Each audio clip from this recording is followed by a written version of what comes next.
माझ्या वक्तव्याच्या बाबतीमध्ये मी हा अगोदरच खुलासा केलेला आहे। माननीय मुख्यमंत्री मोदयांनी देखील त्या बाबतीमध्ये खुलासा केला होता आणि खुलासा करत असताना मी मागेच सांगितलं होतं की विरोधकांकडनं या वक्तव्याचा विपर्यास करून फक्त राजकारणासाठी उपयोग करून घेतला जातोय, हे दुर्दैवी आहे। त्या मतावर मी आजही ठाम आहे। म्हणजे ते त्यांच्या वक्तव्यावरती मी आजही ठाम आहे। सर, हिंदी माहिती वकिलांकडून दिली होती, त्यामध्ये बरेचसे वेगळे खुलासे झाले होते आणि तुम्ही जे वक्तव्य केलं होतं ते देखील याला संगत नाही असं म्हणावं, कारण पोलिसांकडून जी माहिती मिळाली होती तीच माहिती तुम्ही प्रसारमाध्यमांना दिली असं तुम्ही यापूर्वी सुद्धा म्हटलं। त्यावेळेस म्हटलं होतं की ज्या वेळेस मी त्या ठिकाणी गेलो आणि मी साधा प्रश्न विचारला की इतक्या रहदारीच्या ठिकाणी कोणाला सदर विक्टिमला वाचवण्याकरता कोणी का गेलं नाही। शेवटी या महाराष्ट्रामध्ये आज आमचं आलेलं सरकार हे आमच्या लाडक्या बहिणींच्या आशीर्वादाने आलेलं आहे। मग आमच्या अशा बहिणीवरती अत्याचार जेव्हा होत होता तेव्हा त्यांना वाचवलं का कोणी गेलं नाही। त्यावेळेस पोलिसांनी जे मला उत्तर दिलं होतं, त्यांनी जे मला ब्रीफ केलं होतं तेच मी त्या पत्रकार परिषदेमध्ये सांगितलं होतं आणि ह्याचा विपर्यास करून जे काही राजकारण केलं ते हे दुर्दैवी आहे। दुसऱ्या बाजूला जे काही आरोपीच्या वकिलांनी स्टेटमेंट केले आहे ते समोर आहेतच, परंतु जो काही निवाडा होणार आहे तो न्यायालयामध्ये होईल आणि चौकशीच्या अंती 100% जे दोषी आहेत त्यांच्यावरती कारवाई तर होणारच आहे आणि सदर आरोपीवरती कठोरात कठोर कारवाई झाली पाहिजे। ह्यासाठी मी तिथे गेलो होतो।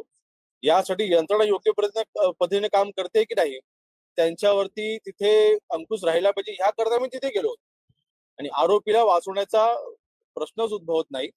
एकंदरीत ह्या आरोपीला कठोर शिक्षा झाली पाहिजे, ह्यासाठी आम्ही आजही प्रयत्नशील आहोत।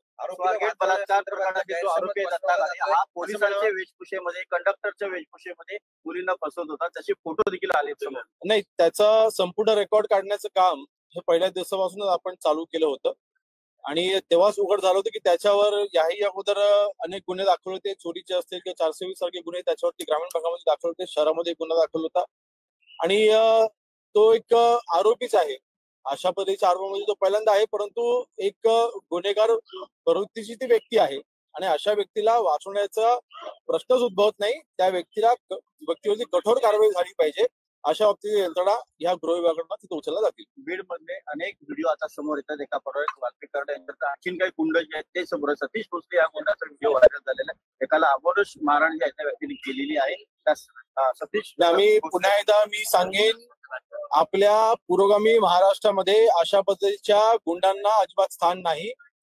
अशा गुंडांना जेरबंद केलं जाईल, अशा गुंडांवरती कठोर कारवाई केली जाईल, अशा गुंडांना बाहेर फिरण्याच्या बाबतीमध्ये त्यांच्यावरती अंकुश ठेवण्यासाठी कायद्याचा वापर करून त्यांना जेरबंद केले जाईल किंवा त्यांच्यावरती कठोर कारवाई केली जाईल। या महाराष्ट्रामध्ये हा संतांचा महाराष्ट्र आहे, हा पुरोगामी महाराष्ट्र आहे, छत्रपती शिवाजी महाराजांनी स्वराज्य स्थापन केलेला हा महाराष्ट्र आहे। या महाराष्ट्रामध्ये अशा कृती ह्या सहन केल्या जाणार नाही। सतीश भोसले हा आरोपी सोशल मीडियाचा वापर करत होता दहशत माजवण्यासाठी, पोलीस मात्र कुठली कारवाई करतात? नाही, पोलीस 100% कारवाई करतील।